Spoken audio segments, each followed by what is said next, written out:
Semana passada nós falamos um pouco sobre prudência, hoje nós vamos então para um texto que fala um pouco sobre construção, né? Como é que você constrói bens materiais, como é que você constrói então, entenda aspas, riqueza, não entenda acúmulo de milhões, né? Muito embora se Deus quiser dar, logicamente que nós estamos aqui é para receber, né? Não sejamos hipócritas, né? Mas o texto que nos serve de base nessa noite é um que os judeus usam inclusive para trabalhar esse assunto. Aliás, ninguém aqui nega, né? Talvez você já viu pouco ou muito, mas quem sabe já viu pelo menos um pouco, de que o povo judeu é um povo próspero. Queiram dizer o que quiserem dizer, né? O povo judeu é um povo próspero, isso é fato, né? Agora, logicamente que, você pensar no judaísmo raiz, eles são prósperos a partir da escritura, eles seguem a Torá. E além de outros textos que eles usam então para trabalhar aí o acúmulo de bens, ou a progressão na vida, né, ou a prosperidade na vida, é Êxodo capítulo 20, versículo 8 ao versículo 11. Então esse é o texto que nós vamos ler para hoje, né, para tratar um pouco sobre construção então de prosperidade. Esse é o quarto mandamento, né? Então nós queremos ler aqui para trazer a memória dos irmãos, né, o quarto mandamento. E aí ele diz então: lembra-te do dia de sábado para o santificar. 6 dias trabalharás e farás toda a tua obra, mas o 7º dia é o sábado do Senhor teu Deus. Não farás nenhum trabalho, nem tu, nem o teu servo, nem tua serva, nem o teu servo, nem a tua serva, nem o teu animal, nem o forasteiro das tuas portas. Então, para dentro. Ele continua: porque em 6 dias, usa como exemplo o próprio Deus, em 6 dias fez o Senhor os céus e a terra, o mar e tudo que neles há, e ao 7º dia descansou. Por isso o Senhor abençoou o dia de sábado e o santificou. É verdade que o mandamento, que aqui então o quarto mandamento, é lembra-te, é a primeira expressão, para nós traduzido dessa forma: lembra-te do dia de sábado. Agora, eu já disse que inclusive o judaísmo usa esse texto quando vai falar de construir bens, ou de adquirir riquezas, ou de prosperar. Esse é um texto que eles usam porque ele fala da prudência, do descanso, tendo como exemplo maior o próprio Deus, que ele cita a criação, mas ele fala de trabalho. Já citado aqui na igreja, o mandamento são em 2 partes. O mandamento começa lembrando o dia de descanso, que é o dia de consagração ao Senhor, ou seja, culto a Deus. E naturalmente ele fala de trabalho, né? O mandamento, lógico, ele está vetando a preguiça, né? Ele está vetando a preguiça, isso é fato.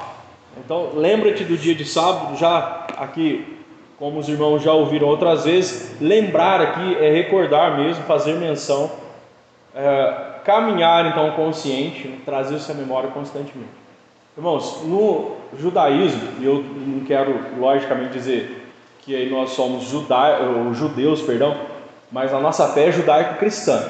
Então, para o judeu, primeiro ponto para construir prosperidade, nosso povo precisa aprender isso de verdade na prática, é vida com Deus.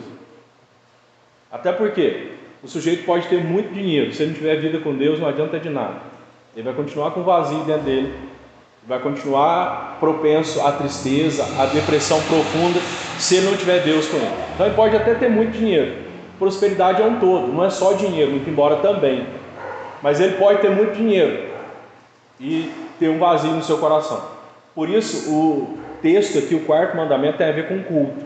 Você vai manter na sua memória, você precisa parar para cultuar a Deus. É de suma importância o culto a Deus.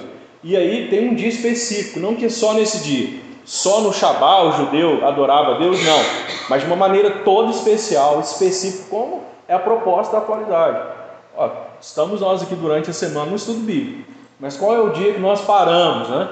Aí você para as suas atividades e, inclusive, além de outras coisas, você deve se dedicar à igreja. Muito embora o povo anda perdendo isso, e eu sinto muito. É no Shabá nosso, que é o domingo, o 7º dia. Então, culto a Deus é fundamental, né? Inclusive, quando diz para santificar, é justamente consagrar ou dedicar, e por aí vai. E aí vem o 9º versículo que diz: 6 dias trabalharás. O mandamento, como já disse, em 2 partes. Você tem vida com Deus, mantém uma vida com Deus, isso é fundamental, irmãos. Até porque Deus tem que estar acima de tudo, e é Ele que abre e fecha portas. E não só por isso, eu não caminho com Deus para Ele abrir portas para mim, para eu enriquecer. Não, eu devo caminhar com Deus pelo próprio Deus, porque Ele é o único que pode preencher o meu coração, trazer satisfação para a minha vida, coisa que nem o dinheiro pode trazer. Alguns se enganam, acham que pode. Não pode. O dinheiro não traz satisfação. É louco, é tolo quem pensa isso. Está o livro de Eclesiastes, de alguém que experimentou tudo, teve muitos bens e deixou claro, isso é vaidade. Agora, junto de Deus, aí sim é uma bênção você ter bens materiais. Tendo Deus acima de tudo, sem dúvida é uma bênção. E para ter os bens materiais, nós precisamos do quê? Trabalhar. O trabalho é fundamental, gente. O cristianismo nunca legitimou a preguiça. Tenho falado aqui inúmeras vezes. Nunca. Deus nunca usou o homem preguiçoso. Ou já? Vocês conseguem apontar para mim, na Escritura, um homem preguiçoso que Deus usou? Conseguimos, irmãos? Vamos tentar trazer a memória aí. Alguém estava paradão, não queria fazer nada, Deus usou a vida dele. Ah, como Deus usou? Não usou. Deus não usa. Entendi. Aliás, você tem textos e mais textos, Deus chamando gente que está trabalhando. Gente que está justamente dando andamento na vida. Trabalhar aqui vem do abad, do hebraico, que é manter-se em cativeiro. Isso daqui transportou de língua para língua, chegando até, inclusive, no latim.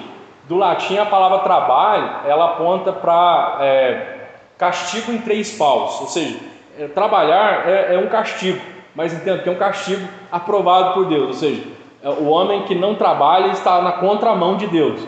Mas quem diz que trabalho é algo só prazeroso? Deve ser também. Mas quem diz que trabalho, tanto que nós cansamos. Quem que chega depois de uma jornada de trabalho, quem aqui nunca disse, nossa, hoje eu estou cansado, trabalhei, foi bom, mas eu estou cansado? E é assim mesmo, né? É assim mesmo, não tem jeito. Então, trabalho é algo duro, né? Algo que é praticamente um cativeiro. É lógico que isso tem partes da queda, ou seja, depois da queda, o trabalho teve a sua intensificação. Mas o primeiro ponto, inclusive que os judeus pegam, para a prosperidade, primeiro, vida com Deus, tem que ter vida com Deus, por isso o Shabá. Culto a Deus, dedicação a Deus, voltar para Deus, olhar para Deus, entender que tudo depende dele, esperar a eternidade. Primeiro ponto é vida com Deus. Inclusive nós precisamos rever a nossa... se eu ando trabalhando para adquirir mais dinheiro e ando sacrificando a minha vida com Deus, pode parar que isso não vai dar em nada, não vai dar em absolutamente nada, não resolve. O dinheiro que vai vir vai ser como colocar no sactel furado, vai vazar, não vai resolver mesmo. Então, primeiro, a vida com Deus, tem que dedicar a vida a Deus. Depois, trabalho. E trabalho não é fácil, né? Tanto que o versículo aqui, nessa expressão, a ideia é de trabalhar aqui intensamente. 6 dias você vai trabalhar intensamente. Segunda parte do mandamento. Tem gente que gosta da primeira parte, e ela é interessante, lógico. Mas o preguiçoso olha para ele, tá vendo? Você tem que parar. Mas só para quem trabalha. Quem não trabalha também, né? Não tem como parar, porque já não faz nada. Então o preguiçoso logicamente não está aqui contemplado. A ideia então aqui é trabalhar intensamente, né? Trabalhar duro. Isso me faz lembrar da palavra de Salomão, já na sua velhice, lá em Eclesiastes, 2º capítulo, como os irmãos bem conhecem, lá ele diz: nada há melhor para o homem do que comer. Não há nada melhor do que isso, ó. Comer, beber e fazer que a sua alma goze o bem do seu trabalho. Não está escrito ali, não há nada melhor do que comer, beber e dormir sem fazer absolutamente nada nessa vida. Não há nada melhor do que comer, beber, dormir e andar nas costas dos outros, roubando. Não está escrito isso ali. Não há nada melhor do que comer e beber e fazer que a sua alma goze o bem do seu trabalho. Trabalho que é outra raiz, que é o ramal, que é trabalhar árduo. Labuta, né? Algo que vem com dificuldade. Irmãos, como a Escritura ensina, coisa boa é se olhar para trás e dizer assim: tudo isso que eu conquistei foi com trabalho duro. Está aí o fruto do meu penoso trabalho. Isso é coisa boa. Uma consciência que quem rouba, quem adquire de maneira não legítima, não pode falar. Pode até dizer: olha quanta coisa que eu tenho. mas ele não vai poder dizer: eu conquistei, corri atrás, estou aprovado por Deus. Irmãos, até porque o homem pode ter muito dinheiro nessa vida, se ele não estiver aprovado por Deus, o que adianta? Não resolve absolutamente nada. E o versículo ainda termina, né? No entanto, vi que também isto vem da mão de Deus. Perceba que em Eclesiastes várias coisas o autor está dizendo que é vaidade, é correr atrás do vento, inclusive a imprudência no trabalho. Só que agora ele está dizendo: aquele que trabalha na medida certa, coisa boa é ele usufruir disso. Isso vem da mão de Deus. O versículo seguinte, se você olhar, o versículo 25, 26, vai enfatizar: isso vem da mão de Deus. Porque o homem também não pode ultrapassar limites, como o Eclesiastes já disse, achar que a vida também é só trabalho. Aí trabalho, e mais trabalho. Nunca tem um dia de lazer, nunca. E nunca tem um passeio com a família, nunca. Que para ele acha que é trabalho. Isso é pecado, gente, é errar o alvo. Ele pensa que é trabalho, até porque essa vida aqui, está na mão de Deus e de repente ela vai acabar, vai terminar. Acho interessante que o livro de Eclesiastes mesmo vai dizer lá, ele usa uma metáfora, né? Eu já falei aqui na igreja, como da planta pendurada, né? Que está lá, a lâmpada, aliás, né? Ela de ouro, mas no fio de prata. Quando rompe o fio de prata, irmãos, tem um dia já estabelecido para cada um de nós aqui, vai romper o fio de prata. E não tem o que fazer. Não tem o que fazer. Enquanto não rompe esse fio, dá tudo certo. Você passa mal, as pessoas te socorrem. Você vai para o hospital e sai de lá. Você pega uma doença da mais brava aí, né? E sai vivo, ileso. Enquanto não rompe o fio de prata, ninguém morre. Vai ter uma hora que Deus diz assim: agora cortou. E aí, pode ter muito dinheiro, pode socorrer rápido, pode virar por cima do pescoço, pode gritar, pode chorar, pode virar por cima do pescoço, pode rolar escada abaixo, pode fazer o que for. Deus cortou, rompeu o fio de prata, acabou. Agora, até lá debaixo do sol, o que eu devo fazer? Trabalhar, lógico. A palavra trabalho está ali, mas lembra que ao lado dela está o que também? Não há melhor coisa para o homem do que comer, beber, ou seja, usufruir daquilo que ele ganha. Usar isso. Tem gente que não usa, né? Não usa. Não tem prazer. Aí, quando rompe o fio de prata, aí Salomão vai tratar disso. Tudo que ele tem fica aqui. E Salomão chama isso de tolice, porque ele não sabe como é que os outros vão gastar. É para o meu santo filhão. Você não sabe se seu filho vai ter prudência. Já falamos aqui. O filho, você ajuda ele a dar um passo. Você não dá tudo na mão dele. Não pode ser assim. Não, meu filho não trabalha não. Que é isso que meu filho trabalha? Não trabalha? Filho de crente, gente de fé judaico-cristã, tem que trabalhar, mas trabalhar é muito. Tem que trabalhar, sem dúvida. Mas, irmãos, isso também me faz lembrar um texto de despedida. Tem gente que... Paulo falou da fé, sim, mas o combate que Paulo cita ali, isso sempre chamou atenção. Quando Paulo fala, combati o bom combate. A expressão combate vem do grego, a raiz, que é fazer o máximo possível, batalhar, dar duro, no quê? Na vocação profissional. Lógico que Paulo tem uma vocação pastoral. Mas Paulo é um homem do trabalho. Ele até disse, lembra, nós já falamos isso aqui, quem não trabalha, não come. Ele falou na igreja em Tessalônica. Irmãos, tem gente não querendo trabalhar, porque estão dizendo que Jesus vai voltar, estão com uma visão equivocada. Não trabalha? Então quem não trabalha também não come. Isso não é certo. Foi Paulo que disse. O livro de Lucas registra, nós já vimos aqui, que Paulo tem, a primeira na vida dele é a vocação pastoral. Mas Paulo tem uma habilidade, inclusive ele se ajuntou, né, a Priscila e Áquila, para fazer o quê? O que Paulo fazia? Tenda, exato? Não, um tipo de moradia. Paulo, assim, aspas, né? Construção civil. Enquanto Paulo esperava Silas e Timóteo, se não me falha a memória, em Corinto, Ele começou a fazer tenda. Esse homem não era preguiçoso, ele nunca foi. Ele nunca foi. O apóstolo Paulo nunca foi. E agora ele está falando para Timóteo, num aspecto, inclusive, né, de trabalho. Paulo não foi perfeito, ele reconhece, mas ele fez o que precisava fazer. Então, um homem que trabalha, ele não só vive bem, como ele morre bem. Um homem de trabalho. Aliás, é até algo que as pessoas citam, não é verdade que as pessoas citam quando morre alguém, a pessoa é honesta, trabalhadora, não cita? O sujeito era gente boa, trabalhador, não é verdade? Não tem esse termo?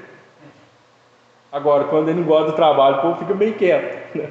É até gente boa, passa reto, acabou. Pois é, então demorou um pouco para ir, né? Mas quando Paulo está despedindo aqui, ele está no corredor da morte, ele já sabe que ele vai morrer. E é o que tudo indica, ele foi decapitado. Mas ele está dizendo, eu fiz o meu trabalho. Eu trabalhei. Esse é o ponto. Voltamos a Êxodo 20, e lá nós temos então 6 dias trabalharás e farás toda a tua obra, né? Esse fazer aqui, a raiz dele é suportar, né? No sentido até mesmo de resistir. Eu já tenho falado que trabalho é algo que nos dá prazer, sim, é algo que exalta Deus, traz o pão para dentro da nossa casa, mas é algo que não é fácil. E o mandamento está dizendo, você tem que dar conta. Na função que Deus te deu, você tem que dar conta. Muitas vezes nós vamos errar, vamos perder, né? Não vamos agradar todo mundo, mas nós temos que correr atrás de fazer o melhor para a honra e glória de Deus e dar conta, né? E até porque a ideia da palavra aqui de fazer, como tem falado aqui, é de resistir. E eu sempre usei a figura, essa é uma palavra paralela à palavra do grego, quando Paulo usa o termo suportar, resistir, a ideia é do animal de carga, né? E que com peso, mas ele vai até as últimas consequências. Ele vai até as últimas consequências para dar conta do recado. E a obra aqui justamente vem da raiz hebraica, que é a ocupação profissional, é o emprego, é o negócio. Então o judeu pega esse versículo para trabalhar, então, ou para falar de construção de bens materiais. Não tem como você ter nada na vida se não for por meio do trabalho. Tem meios ilícitos, tem como roubar, né? Tem como mentir, tem como pegar dos outros, mas o meio lícito, aprovado por Deus, é trabalho. E trabalho não é fácil, muito embora tenha a sua parte prazerosa. Trabalhar é bom, sim, sem dúvida, né? E é muito interessante a pessoa que não consegue ficar parado. Lógico que tudo tem limite, né? Porque é muito estranho quando o homem diz assim, eu quero trabalhar mesmo, para mim é comer, beber e dormir. Já citei a fala de Calvino aqui. Quem acha que a vida é comer, beber e dormir está errado, né? Não faz sentido à luz da Escritura. Então o mandamento diz para cultuar a Deus dia de sábado, mas 6 dias, hein? Está no mandamento. 6 dias você vai trabalhar. E quem que é o exemplo maior disso? Deus. E olha o trabalho de Deus. Por mais que Deus trouxe do nada todas as coisas, tem tanta coisa que nós desconhecemos na criação, nunca tomaremos ciência, nunca vamos saber como, né, detalhes. Mas Deus criou e deu conta em 6 dias. O exemplo é o Criador. Você vai fazer o seu trabalho em 6 dias. Você vai lutar, vai pular, vai virar, vai dar conta em 6 dias. Vai ter que trabalhar. Não tem jeito. Tá vendo o que Adão fez? Já vi gente brincando. Quando chegar no céu, eu vou bater em Adão. Não vai bater, porque nesse ponto ele não inventou o trabalho, e nem tampouco o trabalho veio por causa do pecado. Já expliquei. A intensificação do trabalho, sim. Mas o trabalho está antes da queda. Deus já disse para o homem que ele deveria cuidar do jardim, cultivar o jardim. Então, quando Deus criou o homem, depois de ter criado as demais coisas, alguns até dizem, o que Deus colocou na mão do homem? Uma enxada. É verdade. Vai cuidar do jardim, está antes da queda. É só olhar lá, você vai cultivar. Cultivar, pastor, apanhar, colher as maçãs, as laranjas, né? A mora, né? Colher e ficar de boa, né? Pés para cima. Não, vai ver o cultivar, é trabalhar. É trabalhar, está antes da queda. Então Deus, o Deus do trabalho, não admite pessoas que não trabalham. Esse é o ponto. Eu não tenho qualquer medo de afirmar. Eu afirmo isso pela Escritura. Está aqui um mandamento que trata do Shabá, culto a Deus, mas ele não deixou de dizer: ó, você vai trabalhar 6 dias, você vai dar conta do recado em 6 dias, você vai trabalhar. Então, trabalho é algo fundamental. Deus não abençoa quem não trabalha. Não abençoa mesmo. Não abençoa. Quem não trabalha não tem, logicamente, a aprovação de Deus. Voltemos à fala de Paulo, lá em 2 Timóteo. Ele diz então: combati o bom combate, ou seja, eu trabalhei, completei a carreira, e completar aqui vem da raiz, também levar até o fim todas as responsabilidades da vida. Paulo está dizendo: olha, eu fiz o melhor que eu pude, trabalhei, e eu levei até o fim as minhas responsabilidades. Tem como você fazer um bom trabalho sem responsabilidade? Eu sei que hoje as pessoas não estão querendo muito compromisso, não. A igreja, inclusive, sofre com isso. Primeira oportunidade, o que as pessoas querem? Se isentar, se livrar do compromisso. Primeira oportunidade que elas têm. Não é diferente no trabalho. Muitas vezes as pessoas querem ganhar sem responsabilidade. Não, tem uma responsabilidade aqui. Não, você tem que trabalhar, e trabalhar com responsabilidade. Não tem jeito. E Paulo está dizendo: eu levei até o final as minhas responsabilidades. O cristão é responsável. O cristão não é aquele assim que vendo uma oportunidade, ele está prestando um serviço. Aqui ó, o dono foi embora, ele nem vai ver. Deixa. Um dia eu chamei a atenção, eu peço licença dos irmãos para citar, tinha um ajudante comigo, estava trabalhando na marcenaria, tinha um ajudante comigo. E aí eu pedi para ele fazer alguma coisa, e ele fez assim, de qualquer jeito, né? Eu disse: mas tá ruim isso que você fez. Aí ele respondeu para mim: mas para quem é? Eu falei: não importa para quem é. Mas nem vai ver. Não importa. Deus vê. Pode arrumar. Tá errado. Vamos embora. Nem vai ver, né? A pessoa, inclusive, tinha um problema na vista. Então, para quem é e ela nem enxerga, isso é honesto? Eu vou ganhar o meu dinheiro de maneira digna? Eu vou poder colocar a minha cabeça no travesseiro? Se eu fizer o máximo que eu puder, eu labutei, eu fiz o máximo que eu pude, o outro não ficou satisfeito, eu fiz o máximo que eu pude, eu não alcancei a satisfação do outro, não foi porque eu quis, é porque o outro não quis saber. Então, o outro não contribuiu. No que depender de vós, até a Bíblia diz: tenha paz, não haja paz.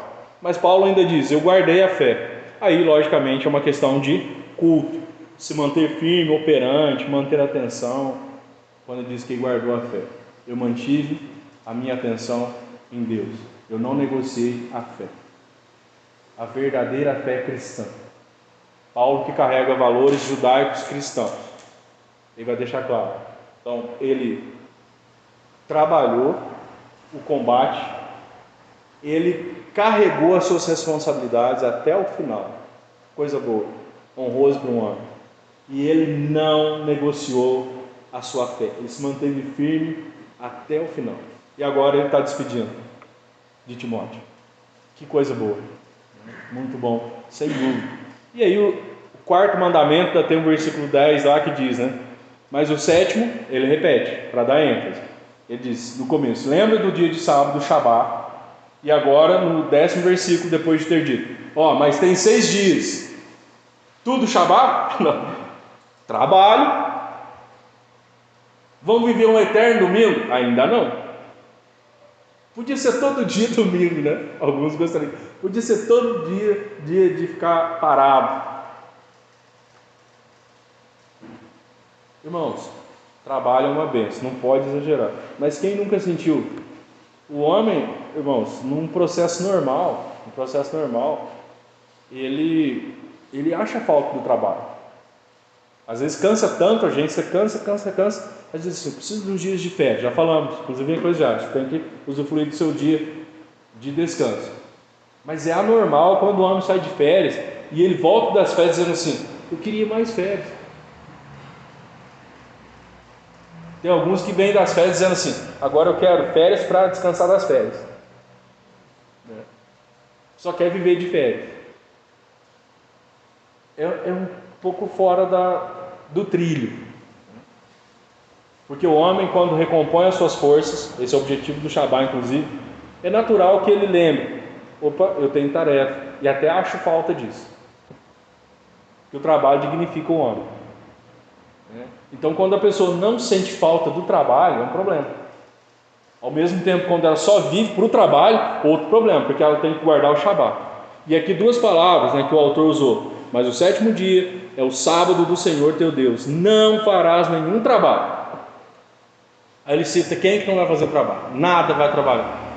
É lógico que o exagero dos judeus ao mesmo tempo de grupos extremistas cabe? Não. Alguém está precisando de socorro no Shabá. A Bíblia trata disso. E Jesus chamou a atenção dos extremistas que diziam para ele: o senhor não pode fazer isso no sábado. Ele falou: vocês tiram a ovelha do brejo, são hipócritas. Então nós não podemos ser idólatras, muito mais em relação ao dia de sábado, como determinados grupos, inclusive no Brasil. Não, no Shabá, um parente meu pode ficar lá, os 4 pneus furados lá na estrada, eu não socorro. Joia para isso? Não, de jeito nenhum. Inclusive a Igreja Presbiteriana do Brasil está na confissão de fé, símbolo de fé nosso, e no manual presbiteriano, que você se programa para o sábado, mas você ao mesmo tempo não age com extremismo, porque para socorro você tem que agir. Alguém precisa de socorro, você vai fazer o quê? Como é que vai ser? Então o judeu era hipócrita também nesse sentido. Não pode ajudar a gente, mas pode tirar o animal dele, senão vai perder dinheiro que caiu no brejo. É igual no templo. Já falei aqui, os judeus diziam: o gentio não pode entrar no templo. Mas para trocar dinheiro eles admitiam. Jesus virou as mesas, lembra dos cambistas? Chicoteou todo mundo. Vão fazer comércio na casa do meu pai? Então pode quando me convém. Quando é para ganhar dinheiro, aí os gentios podiam entrar. Não é assim que funciona. Mas as duas palavras que estão aqui, que é justamente a raiz do hebraico, para o sétimo tempo, o Shevil do hebraico, e também o Shabat, que é o dia de descanso. O sétimo tempo, o sétimo dia, é o dia de descanso. Aí muita gente confundiu, tem gente que até hoje diz assim: se você não guardar o dia chamado sábado. Irmãos, sábado tem a ver com um princípio. 6 dias Deus trabalhou, no sétimo descansou, um princípio. Então, o nosso Shabá é no domingo e não é o sétimo dia. Já falado tantas vezes. Por quê? Por causa da ressurreição de Cristo. Nós paramos no domingo, que é o Shabá. Mas tem gente que diz assim: não, vocês vão perder a salvação porque vocês não estão guardando o dia chamado sábado. Isso é infantilidade. Isso é falta de conhecimento bíblico e histórico. Foi Constantino que inventou. Isso é mentira. Mas no domingo vários deuses são adorados. No sábado não? Deuses pagãos não são adorados no sábado? Aí é uma quantidade deles. Então não vamos correr nesse erro. Não tem como. Agora, o princípio da lei é o quê? No sétimo tempo. Você tem 6 tempos. Lembra que Deus cronometrou, tarde, manhã, tarde. 6 tempos você tem para trabalhar e dar conta do recado. O sétimo é para parar. É no dia chamado sábado? Não. É o sétimo tempo. Hoje é no domingo. Eu sempre estarei pela ressurreição do nosso Senhor e Salvador Jesus Cristo. E aí é verdade que a igreja primitiva, é só olhar. Reuniões da igreja, dias de coleta e culto, era no primeiro dia da semana. Por isso que João citou que a visão que ele teve em Apocalipse foi no primeiro dia da semana. Olha lá se não é o domingo. A descida do Espírito Santo em Pentecostes aconteceu qual dia? Primeiro dia da semana. Então, foi Constantino que inventou a guarda do Shabá no domingo. Se o romanismo segue essa linha, bom, mas não vai dizer que são eles que inventaram. Não vale. Não pode dizer isso. E aí veio o versículo 11, quando ele diz então: porque em 6 dias ele volta. Percebe que ele vai e volta para mostrar. São 2 pontos: culto a Deus, dedicação a Deus, devoção a Deus e trabalho. O que nós precisamos então para enriquecer na vida? Devoção a Deus e trabalho. Devoção a Deus e trabalho. Trabalho e devoção a Deus. Devoção a Deus e trabalho. Irmãos, tem que repetir isso aqui. Nós precisamos. Devoção a Deus e trabalho. Trabalho e devoção a Deus. Devoção a Deus e trabalho. Trabalho e devoção a Deus, que nós precisamos. Quer ter alguma coisa na vida? Esse é o caminho. Não tem outro jeito. E aí ele volta ao ponto no versículo 11. Por quê? Olha, aí ele diz, contempla isso, ó. Porque foi assim que Deus fez. Foi assim que o Senhor absoluto, né? Lógico que ele é a autoridade maior, mas é assim que o Senhor, tão próspero e dono da prosperidade, fez. 6 dias fez, trabalhou, criou o Senhor os céus e a terra, o mar e tudo que neles há. E ao 7º dia ele parou, descansou.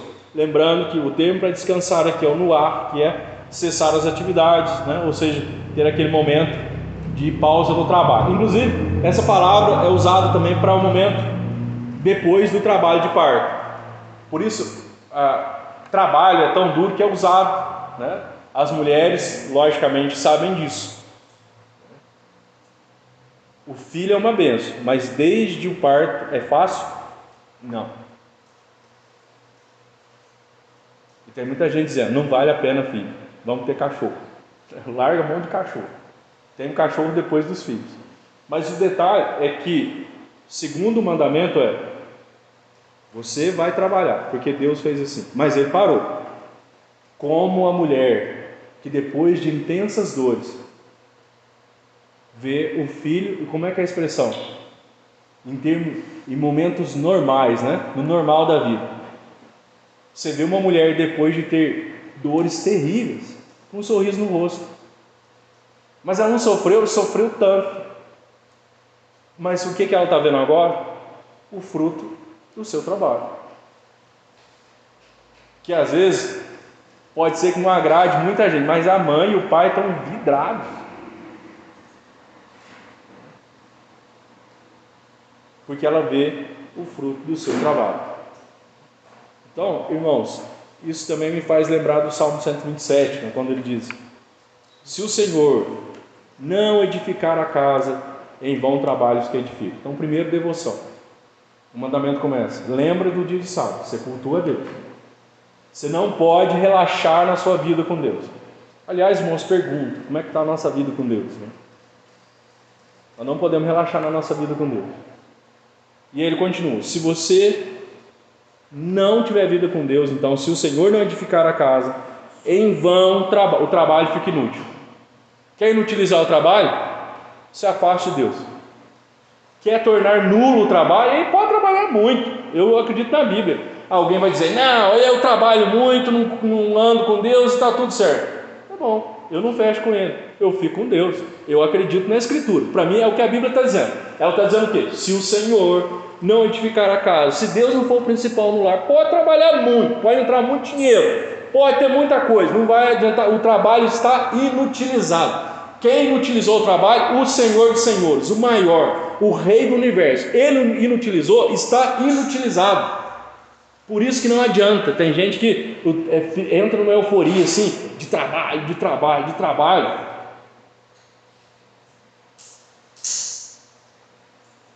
E no final das contas, é só sofrimento, só sofrimento. Em vão trabalhos que edificam. Se o Senhor não guardar a cidade, em vão vigia a sentinela. Aí ele continua, como os irmãos sabem: inútil vos será. Ele está dizendo, é inútil. Aí você pode acordar muito madrugada. Deus abençoa quem trabalha. Mas se ele não tiver, se ele não for principal, não adianta, não adianta. Inútil vos será levantar de madrugada, repousar tarde, comer o pão, e aí do hebraico lá é o pão da amargura, ou pão do sofrimento, comer o pão que penosamente granjeaste, aos seus amados ele dá enquanto dorme. Quem faz a diferença é Deus. O Salmo está dizendo que você tem que dormir o tempo todo. Não. O que ele está dizendo é o seguinte: se você não tiver Deus, você pode levantar de madrugada. Se você está com Deus, você vai deitar, descansar, vai acordar no tempo certo, vai fazer o seu trabalho e vai ser uma bênção. Vai ser uma bênção. Inclusive no nosso meio, irmãos, falando de devoção, muita gente ainda não aprendeu a lição. Quando eu digo nosso meio, no meio protestante, presbiteriano e também não presbiteriano, mas eu vou dizer aos irmãos, quanta gente não guarda o Shabat. E eu não quero cair nos extremos da seita, mas às vezes dá vergonha. É vergonhoso você ver assim, gente de outros segmentos religiosos. Ele diz assim, ó, eu trabalho, pensar num sabadista. Ele diz assim, eu trabalho até sexta-feira. Você pode dar com um dinheiro altíssimo para ele. Faz um trabalho para mim no sábado. Ele vai dizer para você, não faço. Não faço. Que vergonha. Procura alguém no domingo. E não estou falando de socorro. Eu acabei de falar da medida aqui. Porque muitas vezes no nosso caso não é nem socorro. É só na ambição de lucro. Muitas vezes, do nosso segmento, pessoas são procuradas. O que procurou não está precisando de socorro, é que ele quer fazer um serviço naquela hora. E quem está sendo buscado, às vezes um membro da igreja presbiteriana ou outro, diz assim, não, faço sim, trabalho no domingo. Perfeitamente. Não há problema nenhum. Aí ele acha que vai dar certo. Vai sempre ficar endividado. Ó, eu vou falar algo que eu não tenho medo de errar, não. Quem viola, né, os mandamentos do Senhor, não prospera. Então não adianta dizer assim, eu vou trabalhar de domingo a domingo, Deus vai entender e eu vou prosperar muito. Deus não vai entender e você não vai prosperar, e as contas vão aumentar e o buraco vai ser cada vez maior. E o bolso vai parecer um saquetel furado. Não vai resolver. E não é palavra minha, é da Escritura. Eu não tenho medo de afirmar. Não vai resolver. Não adianta que não vai resolver. Não adianta. Então o judeu, ele tem o quarto mandamento como uma orientação para a prosperidade. Por quê? O que eu preciso para a prosperidade? Vida com Deus e trabalho. O trabalho não pode ofuscar a minha vida com Deus. E a minha vida com Deus me leva para o trabalho. O muito trabalho não pode se tornar o Deus da minha vida. Mas quando eu ando com Deus, Ele me leva à medida certa do trabalho. Ele valida o meu trabalho. Isso nós precisamos acreditar. Então não adianta, inclusive, não, o desespero. E aí nós temos também o versículo lá em Deuteronômio, né, paralelo aí ao de Êxodo, que diz: guarda então o dia de sábado para o santificar, como te ordenou o Senhor teu Deus. Esse é o caminho da prosperidade. Não tem outro jeito. Tendo lido então o quarto mandamento, irmãos, e alguns textos aqui para apoio, eu gostaria inclusive de deixar aqui algo que é possível a partir dele. Eu já disse desde o início aqui, este é um texto que os judeus usam quando falam de construção de prosperidade. Como é que eu construo prosperidade na vida? Deus e trabalho. Trabalho e Deus, acima de tudo. Não tem outro jeito. Deus e trabalho. Deus e trabalho. E com isso nós temos aqui o caminho que é infalível, né, para o desenvolvimento. Primeiro, então nós precisamos a priorização da vida com Deus. Não tem como. Se o trabalho passar a ser o seu Deus, é um problema. Deus é Yahvé, Yahvé é Deus, e Ele tem que ser o principal na nossa vida. Não tem como. Não, para o trabalho, agora é hora de culto, agora é hora de dedicação, agora é hora de estudo, agora é hora de oração. Parou. Ah, mas tem serviço para entregar. Agora parou. Agora não tem mais. A priorização da vida com Deus, como nós vimos. Depois, há muita dedicação ao trabalho, naturalmente. Eu tenho citado aqui por vezes o povo judeu. Tem gente que não gosta. Aliás, irmãos, nós estamos vivendo aí em dias difíceis, né? Onde pessoas... E aí, o judeu da nação comete erro, é pecador, precisa da graça de Deus. Só que nós não podemos incorrer no erro e aí dar as mãos para as pessoas que estão com um pensamento muito próximo, inclusive, do nazismo. Tomemos cuidado. Tomemos todo cuidado. Agora, é fato que o povo judeu é um povo próspero. E sabe que, por causa da dedicação no trabalho, inclusive em guerra, pode falar o que for, ainda hoje, estratégia de guerra, como é que é Israel? E olha que é uma nação sem depravada, não estou dizendo Israel é o povo santo de Deus no sentido que é perfeito, não é não. Mas tem coisa que é fruto do que Deus deu a eles. Trabalho, inclusive estratégia de guerra, quem não está vendo? E olha o tamanho de Israel. Eu acho interessante, se não me falha a memória, se citar errado, os irmãos até me corrijam aí, quando Deus foi separando aqueles que iriam com Gideão, né? Se não me falha a memória, Deus foi dando a dica. Inclusive chega um momento lá que Deus diz assim, ó, aqueles que abaixar para beber água e colocar assim, então parafraseando, colocar o rosto na água, pode descartar. Pode descartar. Agora aquele que abaixar e como um cachorro lamber a água, né? Ou seja, aquele que está atento no trabalho, ele está satisfazendo uma necessidade, tomando a água, mas está de olho. Agora o que abaixou o nariz no chão lá, pode mandar embora. É o cara desatento, é o sujeito que abaixou a cabeça, trabalho, vai ver depois, vou pôr a boca na água, né? Mandou dispensar. Quem não está esperto no trabalho, mandou embora. E aí muitos foram. Aqueles que beberam água como cão, parece que está escrito isso lá, né? Esperto, lambendo e olhando. Esses ficaram. Quem que dá certo no mercado de trabalho, gente? Quem desce a boca na água, quem assim, acha que vai rolar, e o trabalho nós vamos ver depois. O trabalho nós vamos fazer quando der. Ou é aquele que é dedicado? Como é que funciona? Dedicação ao trabalho é fundamental. Em primeiro lugar, vida com Deus. Esse é o caminho do desenvolvimento da prosperidade. Não tem jeito. E eu não duvido disso. Homem que não trabalha não tem nada.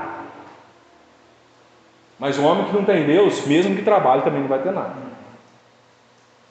Então, a outra coisa que nós vimos, persistência na dificuldade. Persistência. Que dificuldade tem? O mandamento já mostrou. Ele trabalhou com palavras do hebraico, que é o quê? Você vai dar conta em 6 dias. Você vai fazer. Agora, vai ser pesado. Vai ser pesado.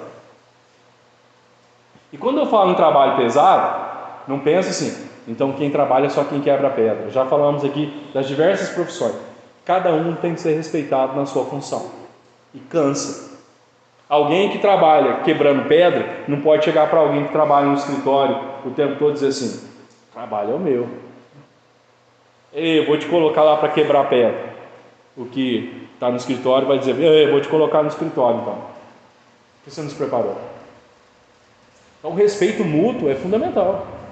E cada um é útil de uma maneira que um auxilia o outro, presta serviço para o outro. Isso ocorre. Eu faço tudo? Não faço. Eu preciso do outro, na função dele. Eu não posso chegar para alguém e dizer assim, trabalho é o meu.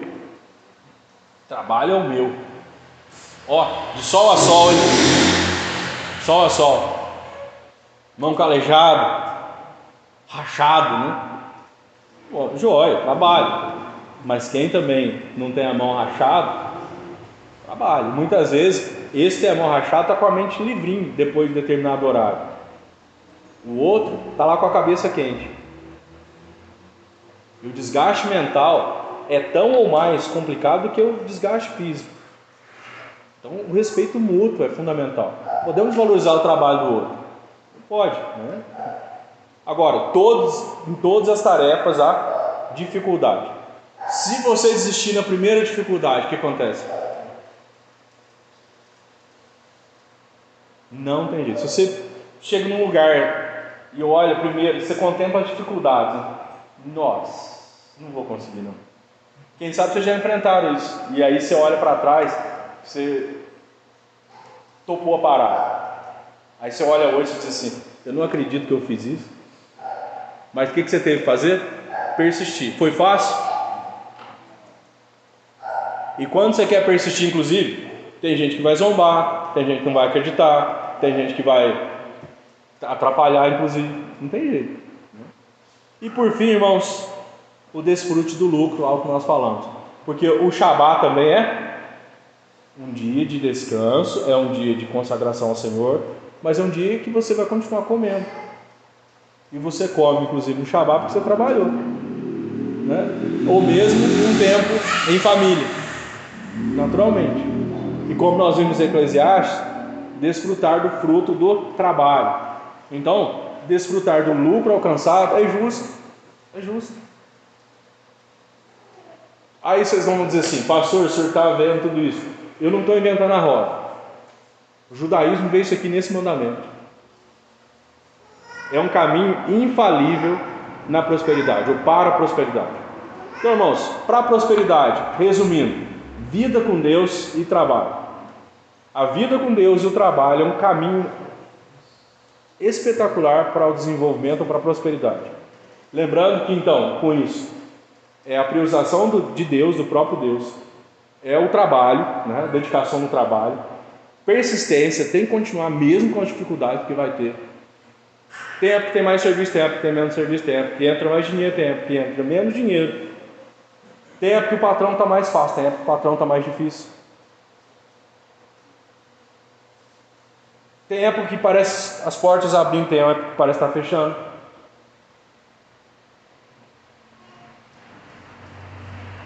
Tem época que as pessoas pagam mais rápido, tem época que elas demoram, às vezes nem pagam, né? E aí só Deus e Ele tem nos ajudado, sem dúvida. Mas a persistência. E depois o desfrute do lucro. Não deixe disso. Senão não vale a pena. Até porque Deus, Ele nos ensina, Deus nos pune, mas vamos lembrar, Deus nos ama. Você acha que Deus também, Ele quer que você trabalhe e nunca usufrua? Aí você lê Eclesiastes, está lá no mesmo capítulo que eu citei, segundo capítulo. Para quem que Deus dá trabalho? Para o ímpio, e castiga ele com isso. Para o justo, Deus dá o trabalho, mas quer que ele desfrute. Só que eu ando preocupado, porque parece que quem é de Deus não está entendendo isso. Não está entendendo. Então cuidemos disso, meus irmãos. Alguma dúvida? Eu deixo alguma dúvida aqui nessa nossa meditação? Se não há, nós vamos terminando o nosso estudo nessa noite. E ligue de passagem com um bom crédito aqui. Então outros dias, tem hora no banco de hora ali. Outras quartas-feiras não vale reclamar. Então nós vamos deixar ali um crédito, né? Nós vamos orar então, encerrando, irmãos. Não se esqueçam, então, que é um caminho infalível da prosperidade. Vida com Deus, dedicação ao trabalho, persistência nas dificuldades e o desfrute do lucro que você alcançou. Aí na medida de cada um. Desfrute do lucro, por quê? E não adianta também invejar o outro. Só para encerrar mesmo, qual o lucro que eu tenho? Eu tenho X. E o que eu posso fazer? Eu posso ir até ali. Ah não, mas não vou até ali não, porque o outro está indo até lá. Não, ele está indo até lá porque teve lucro maior do que o meu, não vou. Não, mas eu não posso perder. Aí inveja é um problema. O que eu posso fazer com o dinheiro que eu tenho? Eu posso fazer isso. Vou me contentar com isso. Contente-se com o que você pode fazer. Senão é inveja. Eu tenho que contentar com o que eu posso fazer, né? Ah, o passeio que eu posso é ali em Piranguinho. Tá bom, vou de Piranguinho, feliz da vida. É o que o lucro deu. Ah, mas o outro foi até Pouso Alegre, ó. Tá bom, Deus seja louvado. Quem sabe um dia eu vou até lá também, né? Deu para ir em Piranguinho comer um pé de moleque. Tá bom, de bom tamanho.